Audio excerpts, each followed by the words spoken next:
Hello नमस्कार दोस्तों, सुरंसर academy में आप सभी का बहुत बहुत स्वागत है। मैं शुक्ला सर। आज आप लोगों से हम डिस्कशन करेंगे जो दिन भर में बनी हुई महत्वपूर्ण खबरें हैं और उनके बारे में डिटेल्स जानेंगे। ठीक है, चलिए स्टार्ट करते हैं। आप सभी लोग जुड़ जाइए साथ में और लाइक एंड शेयर कर दीजिए अपने दोस्तों में, जिससे सभी लोग क्या करें, जुड़ने की कोशिश करें।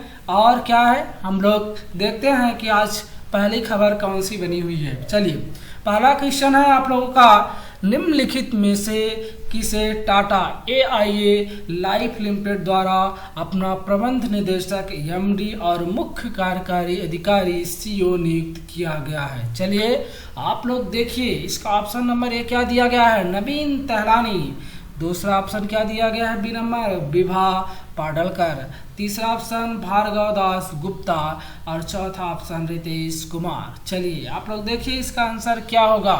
तो जो नवीन तहलानी जी हैं, इन्हें अभी हाल ही में टाटा ने क्या किया है, अपना लाइफ लिमिटेड द्वारा प्रबंध निदेशक, साथ में एमडी भी बनाया है और सीईओ भी। आपसे क्वेश्चन पूछता है, खासकर टाटा की कंपनी के कई बार एग्जाम में देखे होंगे, रेलवे के खासकर एग्जाम में पूछ लेता है कि वर्तमान समय में टाटा के सीईओ कौन बनाए गए हैं। तो याद रखिएगा, नवीन तहलानी जी को टाटा एआईए लाइफ लिमिटेड द्वारा अपना प्रबंध निदेशक और साथ में सीईओ भी बनाया गया है। अब वर्तमान में या क्वेश्चन पूछ देता है कि वो किसकी जगह पे बनेंगे, तो वर्तमान सीईओ ऋषि श्रीवास्तव से पदभार ग्रहण करके जिन्हें मुख्य कार्यकारी अधिकारी समूह एजेंसी वितरण एआईए समूह हांगकांग में नियुक्त किया गया, मतलब उनका ट्रांसफर कर दिया गया हांगकांग। और हांगकांग इस समय जानते हैं हाईलाइटेड है। तहलानी को एक्सिस बैंक के ग्रुप एग्जीक्यूटिव बैंकिंग ऑपरेशन और ट्रांसफॉर्मेंस के प्रमुख के रूप में क्या किया गया, इन्हें चुना गया है। तो याद रखिए नवीन तहलानी जी को। ठीक है, चलिए आगे हम लोग देखते हैं कि अगला क्वेश्चन क्या है। ठीक है, आप सभी लोगों को पसंद आ रहा होगा, चलिए अच्छा लग रहा होगा तो जरूर इसको लाइक और शेयर करिए। चलिए नेक्स्ट क्वेश्चन देखते हैं हम लोग।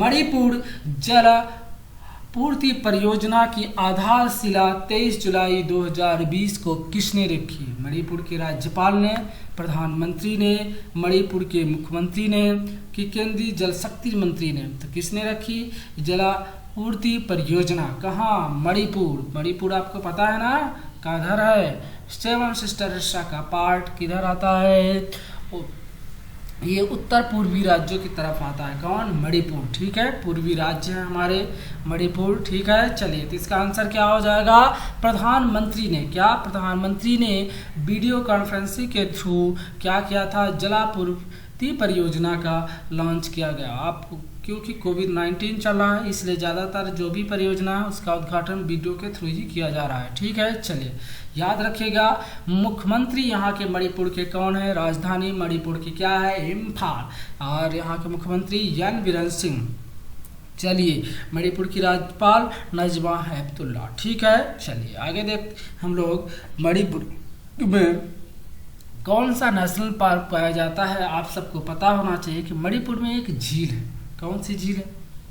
लोटक झील। ठीक है, लोटक झील में के ही अंदर आप पता होगा आपको केविल लाजमाओ नेशनल पार्क पाया जाता है। और आपसे कई बार क्वेश्चन पूछता है कि विश्व का एकमात्र तैरता हुआ नेशनल पार्क कौन सा है, तो आपको आंसर देना पड़ता है। तो याद होना चाहिए केविल लाजमाओ नेशनल पार्क। ये जो कहाँ आता है, मणिपुर के जो लोटक झील है उसी के पास बना हुआ, उसी पे कौन सा तैरता हुआ एकमात्र नेशनल पार्क, केविल लाजमाओ नेशनल पार्क। ठीक है, याद हो गया ना सभी को? हाँ, तो ऐसे ही जुड़े रहिए और सभी चीज़ों को याद रखने की कोशिश कीजिए। ठीक है, और जितना ज़्यादा याद रखेंगे उतना ज़्यादा आपको क्या है, फायदा है। चलिए अगला क्वेश्चन हम देखते हैं हम लोग। थर्ड नंबर क्वेश्चन आपका क्या बना हुआ है, कोविड-19 से मुकाबले के लिए किस बैंक ने सैनिटाइजर और मास्क बांटने का अभियान शुरू किया गया? वाह, बैंकों के भी हालत हो सकते हैं। अरे बांटना चाहिए, हेल्प करना चाहिए। बैंक बने ही क्यों है, सार्वजनिक बैंक है। ठीक है, सभी हेल्प करना चाहिए। कोविड-19 का मामला चल रहा है इस समय, आप देख ही रहे हैं देश की हालत बहुत बिगड़ी हुई है। ठीक है, और हम सभी को क्या है, शेयर इज केयर, यानी अपनी केयर खुद करना है। ठीक है ना, याद है ना, मोटिव होना चाहिए हमारा कि शेयर इज केयर। चलिए, कोविड-19 से मुकाबले के लिए किस बैंक ने सैनिटाइजर और मास्क बांटने का अभियान शुरू किया है? तो ऑप्शन नंबर ए क्या है, पंजाब नेशनल बैंक। दूसरा ऑप्शन क्या है, ICICI bank, UK bank, RBI bank. तो इसका आंसर क्या होगा, इसका आंसर होगा पंजाब नेशनल बैंक। आपको पता होना चाहिए पंजाब नेशनल के बारे में थोड़ा बहुत, ठीक है ना। बताइए इसकी स्थापना कब हुई थी? तो आप सभी को पता होना चाहिए कि इसकी स्थापना 19 मई 1894 में। भारत की पूंजी के द्वारा, आपसे क्वेश्चन कई बार पूछता है कि भारत का पहला भारतीय बैंक कौन सा स्थापित हुआ था?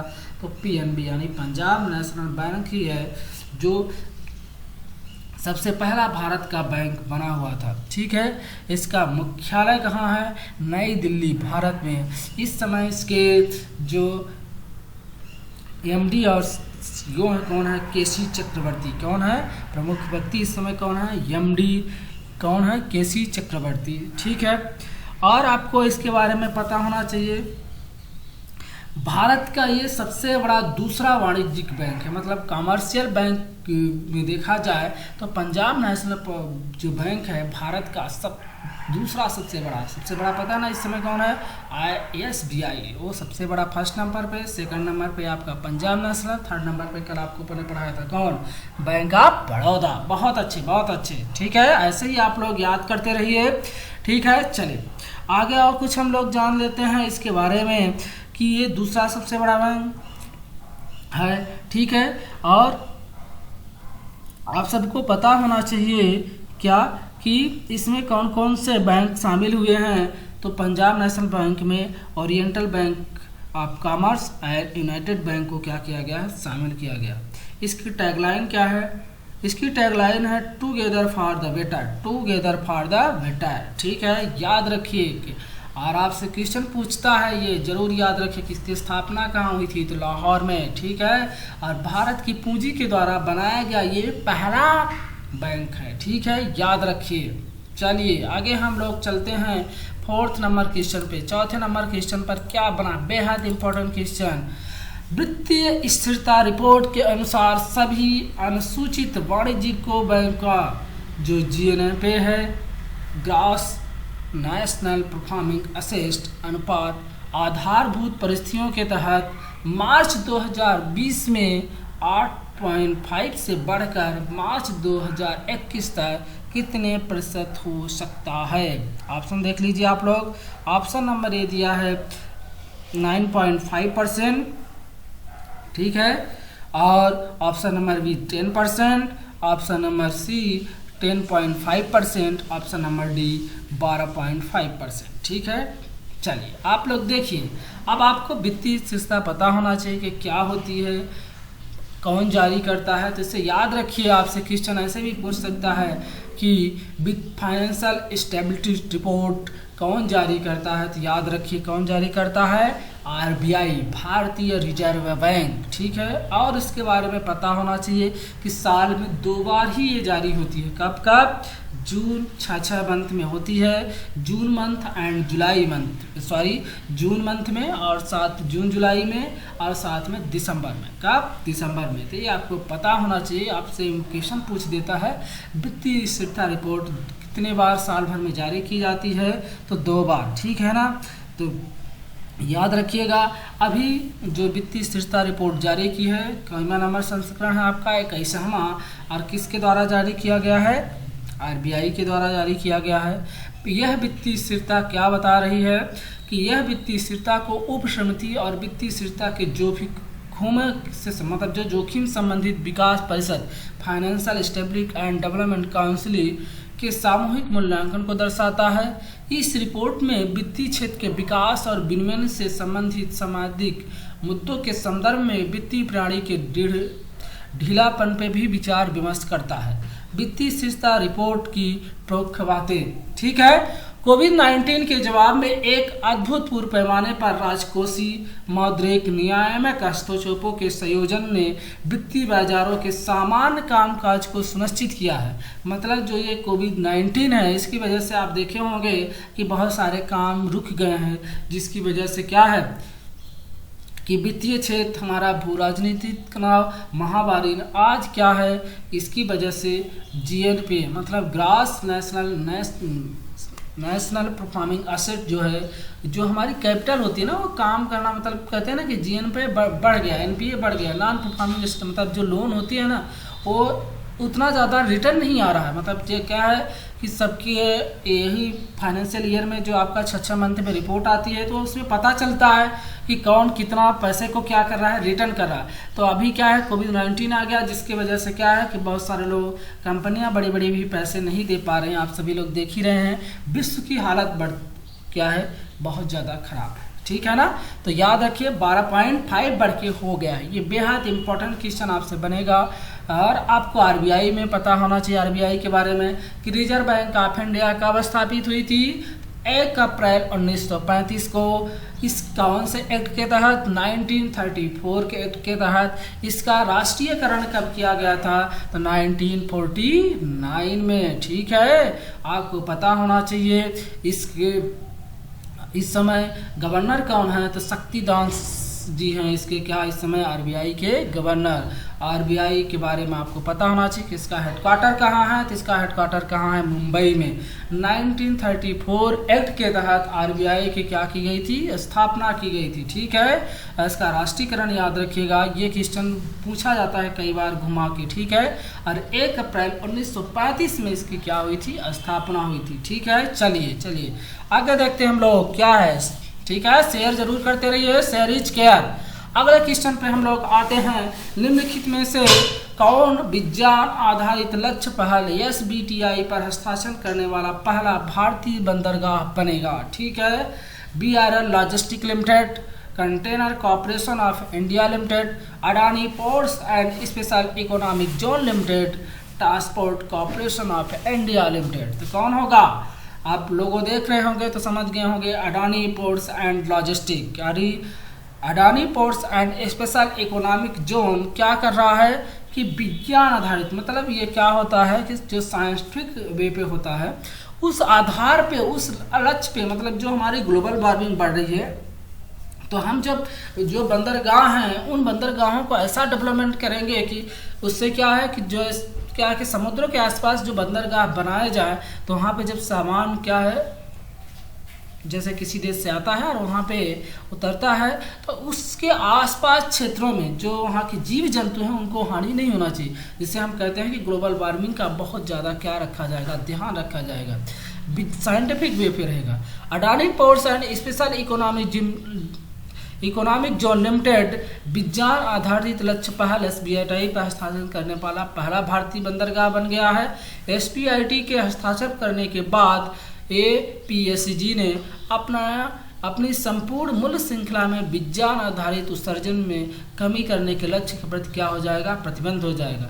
ये लक्ष्य पूर्व औद्योगिक लेवल 1.5 डिग्री सेल्सियस से अधिक ग्लोबल वार्मिंग रखने के अनुरूप होगा। मतलब जो ग्लोबल वार्मिंग बढ़ रही है, कहते हैं ना कि कभी अचानक गर्मी आ जाती है, कभी पानी आ जाता है, तो ये क्या है, हमारा ग्लोबल वार्मिंग का ही परिवर्तन है इतना ज़्यादा कि जो मौसम में आपको क्या चेंजेबल्स दिखते हैं। ठीक है ना, तो उस पर क्या है विशेष ध्यान रखा जा रहा है कि जिससे क्या है कि हमारा ग्लोबल वार्मिंग को हम क्या है 1.5 डिग्री से मेंटेन कर पाए, जिससे हमारा क्या है कि प्रकृति जो नेचुरल है वो बना रहे। ठीक है, चलिए आगे देख लीजिए आप सभी लोग। और ये कहाँ पे, कच्छ आप सबको पता है गुजरात में, उधर ही इन अडानी का, और अडानी आप सभी लोग जानते हैं क्या है, अडानी एक ग्रुप है। ठीक है, ये गुजरात के बहुत बड़े बिजनेसमैन हैं। ठीक है, हाँ चलिए अगले क्वेश्चन पे हम चलते हैं।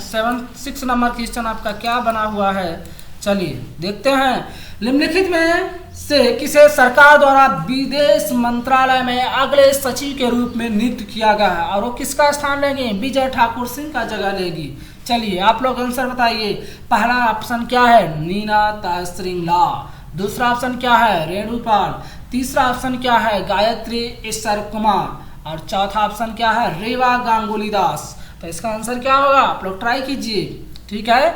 बांग्लादेश की ये क्या रह चुकी हैं, उच्च आयुक्त। उच्च आयुक्त आपको हमने बताया था कहाँ बोला जाता है, हाई कमिश्नर, जहाँ कॉमनवेल्थ कंट्री, यानी जहाँ पे क्या होते हैं, इंग्लैंड ने राज्य किया है उसे हम कॉमनवेल्थ देश बोलते हैं, उसे या कॉमनवेल्थ कंट्री के नाम से जाना जाता है। तो बांग्लादेश में ये क्या थी, उच्चायुक्त थी।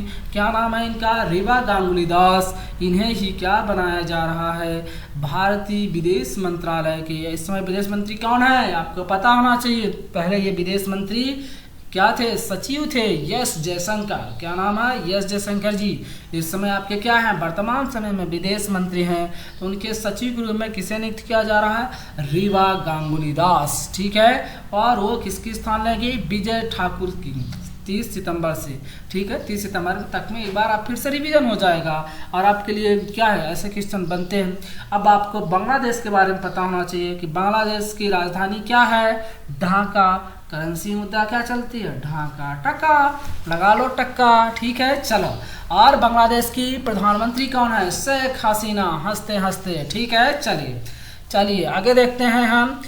अगला क्वेश्चन क्या है आप लोगों का, 7th नंबर क्वेश्चन क्या बना हुआ है। चलिए ठीक है, आप लोग शेयर जरूर कीजिएगा, share is care. Arunachal Pradesh के मुख्यमंत्री ने वृक्षारोपण कार्यक्रम का शुभारंभ कहाँ किया है। ठीक है, थोड़ा सा क्वेश्चन मिस्टेक हो गया, क्या वाला यहाँ आ गया है। ठीक है, अरुणाचल प्रदेश के मुख्यमंत्री ने वृक्षारोपण कार्यक्रम का शुभारंभ कहाँ किया है। तो चलिए देख लीजिए, अरुणाचल प्रदेश के इस समय मुख्यमंत्री कौन है, तो इसका पता होना चाहिए आपको। ऑप्शन में क्या क्या दिया हुआ है, देख लीजिए। ईटानगर, लोहित, सियांग और चेलांग, ये चारों जो जिले हैं कहाँ आते हैं, अरुणाचल प्रदेश में। अरुणाचल प्रदेश की राजधानी क्या है, ईटानगर। और ईटानगर में ही पेमा खांडू ने क्या किया है, वृक्षारोपण कार्यक्रम का शुभारंभ किया है। ठीक है, अरुणाचल प्रदेश के मुख्यमंत्री कौन है, पेमा खांडू। अरुणाचल प्रदेश की राजधानी ईटानगर। अरुणाचल प्रदेश के राज्यपाल बीडी मिश्रा, कौन है, बीडी मिश्रा। और यहीं पे लोहित नदी बहती है, आप सभी को पता है, जाके जो क्या है, ब्रह्मपुत्र में मिल जाती है। ठीक है ना, याद होना चाहिए ये भी। ठीक है, और इसी अरुणाचल प्रदेश का जो डोकलाम वाला ये क्षेत्र आता है, उसी के साथ भारत और चाइना का क्या विवाद भी चल रहा है, ये भी आपको पता होना चाहिए। अरुणाचल प्रदेश के मुख्यमंत्री ने ईटानगर में राज्यव्यापी वृक्षारोपण कार्यक्रम क्या किया है, शुरुआत की है। स्वच्छ अरुणाचल प्रदेश अभियान 2019 का शुभारंभ किया। इस अभियान के तहत राज्य के वन विभाग ने 24 घंटे में कितना, 1 लाख पेड़ लगाए। यह अभियान वन महोत्सव समारोह, मतलब भारत में जो वन महोत्सव मनाया जाता है उसका एक हिस्सा है। अगले 5 वर्षों के भीतर 1 करोड़ पेड़ लगाने का लक्ष्य निर्धारित किया है। वाह पेमा खांडू। ऐसे ही आप सभी लोग, बरसात का सीजन है, मतलब आप सभी लोग एक वृक्ष लगाया कीजिए, जिससे क्या होगा कि प्रकृति में, यानी इस धरती पे वृक्ष का भी होना क्या है, हमारे लिए जरूरी है। अगर वृक्ष नहीं होंगे तो प्रकृति नहीं होगी तो हम नहीं होंगे, क्योंकि हम मनुष्य ही क्या हो सकते हैं, इस नेचुरल का ख्याल रख सकते हैं। वो कहीं ना कहीं हमारे जीवन एक हिस्सा का पार्ट्स होना चाहिए। ठीक है ना, जैसे सब एक्टिविटी हमारे पार्ट्स हैं, वैसे ही हमें वृक्ष भी लगाना चाहिए। चलिए आप लोग देखा कीजिए कि 8वां नंबर क्वेश्चन क्या है, भारत का कौन सा राज्य रूफटॉप सौर स्थापना में शीर्ष स्थान पे है। कौन सा राज्य है, आपको पता होना चाहिए कौन सा राज्य है। तो ऑप्शन देख लीजिए, गुजरात, उड़ीसा, महाराष्ट्र, तमिलनाडु। तो कौन सा आंसर होगा इसका, फर्स्ट नंबर पे गुजरात है। याद रखिए, सौर रूफटॉप क्या होता है कि मतलब घरों के ऊपर सौर ऊर्जा क्या है, सौर से लगाई जाएगी, जिससे क्या हो जाएगी, बिजली उत्पन्न की जाएगी। ठीक है ना, चलिए याद रखिएगा, गुजरात फर्स्ट पे है और शीर्ष पे रखा गया है। दूसरे नंबर पे कौन है आपका, महाराष्ट्र, और तीसरे नंबर पे तमिलनाडु। तो अब इन लोगों की क्षमता भी देख लीजिए। गुजरात के सीएम कौन है इस समय, विजय रूपाणी। गुजरात के राज्यपाल आचार्य देवव्रत। गुजरात की राजधानी गांधीनगर। तो 261.97 मेगावाट की स्थापित क्षमता वाली रूफटॉप सौर परियोजना की स्थापना के साथ गुजरात क्या है, शीर्ष पे, मतलब शीर्ष पे है, पहले स्थान पे है।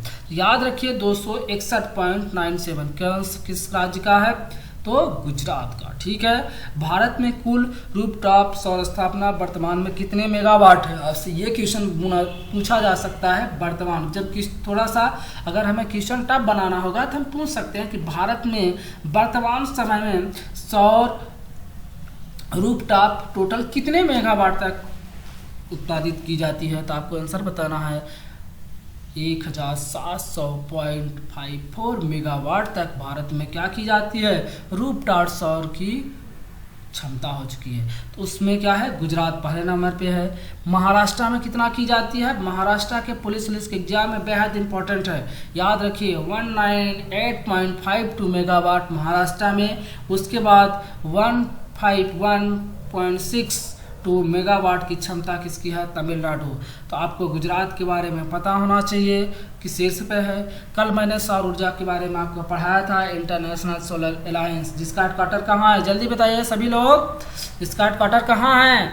इसका हेडक्वार्टर आपको मिलेगा गुरुग्राम, हरियाणा। इस समय इसके अध्यक्ष कौन है, की पीपुल्स कौन है, उपेंद्र नाथ त्रिपाठी। कौन है, उपेंद्र नाथ त्रिपाठी। याद रखिएगा अभी कौन सा देश शामिल हुआ इसमें, निकारागुआ। ठीक है, 87 नंबर सिग्नेचर करने वाला कौन सा, सौर ISA में। ठीक है, इसमें कितने देश शामिल हो सकते हैं, 121, जो कर्क रेखा और मकर रेखा के मध्य कंट्री आते हैं। ठीक है, तो इसको याद रखिएगा। चलिए क्वेश्चन ऐसे रिवीजन करते रहिए क्योंकि ये डेली न्यूज में आते रहते हैं और यहीं से आप सभी को क्या है, क्वेश्चन घुमा फिरा के बनाता है। ठीक है, चलिए अगला क्वेश्चन हम लोग देखते हैं। अगला क्वेश्चन है, उड़ीसा के CM नवीन पटनायक ने किस वेबसाइट को संशोधित कर लॉन्च किया है? वेबसाइट का ऑप्शन देख लीजिए कि कौन कौन से ऑप्शन दिया है। ऑप्शन नंबर ए में दिया है पर्यटन विभाग, ऑप्शन नंबर बी में वित्त विभाग, ऑप्शन नंबर सी में शिक्षा विभाग, और या तो ऑप्शन नंबर डी उपयुक्त सभी। तो क्या होगा आंसर होगा, तो इसका आंसर होगा पर्यटन विभाग। क्या होगा, पर्यटन यानी टूरिस्ट में। उड़ीसा के मुख्यमंत्री उड़ीसा पर्यटन को संशोधित website Orissa tourism.government in launch की है। वेबसाइट में उड़ीसा के क्या किया जाएगा, हथकरघा मतलब जो हाथों और हस्तशिल्पों के द्वारा जो ई-कॉमर्स प्लेटफॉर्म का पायलट कार्यान्वयन किया जाएगा, जिसमें राज्य ब्रांड बयानिका और उत्कलिया को क्या है, उत्कलिका को बढ़ावा दिया जाएगा। ठीक है, याद रखिएगा ये इंपॉर्टेंट क्वेश्चन है, पूछ देगा कि जो अभी नवीन पटनायक ने टूरिज्म की संशोधित वेबसाइट लॉन्च की थी उसमें किस चीज़ को बढ़ावा दिया जा सका। जरूरी नहीं कि जो आप पढ़ के जा रहे हैं उसी को पूछेगा, वहीं इसके क्वेश्चन निकालेगा, उसका की पॉइंट बना के पूछता है। आजकल थोड़ा सा उसको मॉडिफाई करता है क्वेश्चन में, याद रखिएगा। उड़ीसा के इस समय CM कौन है, नवीन पटनायक। उड़ीसा के राज्यपाल गणेशी लाल, और आपको पता होना चाहिए उड़ीसा की राजधानी भुवनेश्वर। ठीक है ना, याद है ना सबको। और यहीं पे क्या पाया जाती है, ठीक है, नेशनल पार्क कौन कौन से पाया जाता है, तो भीतरकनिका नेशनल पार्क और सिमली पार्क नेशनल पार्क ये कहाँ पाए जाते हैं, उड़ीसा में। आपको बेहद इंपॉर्टेंट है, याद रखिएगा। ठीक है, चलिए आगे चलते हैं। आपका आज अंतिम क्वेश्चन कौन सा बना हुआ है, 10वां नंबर क्वेश्चन देखते हैं हम लोग।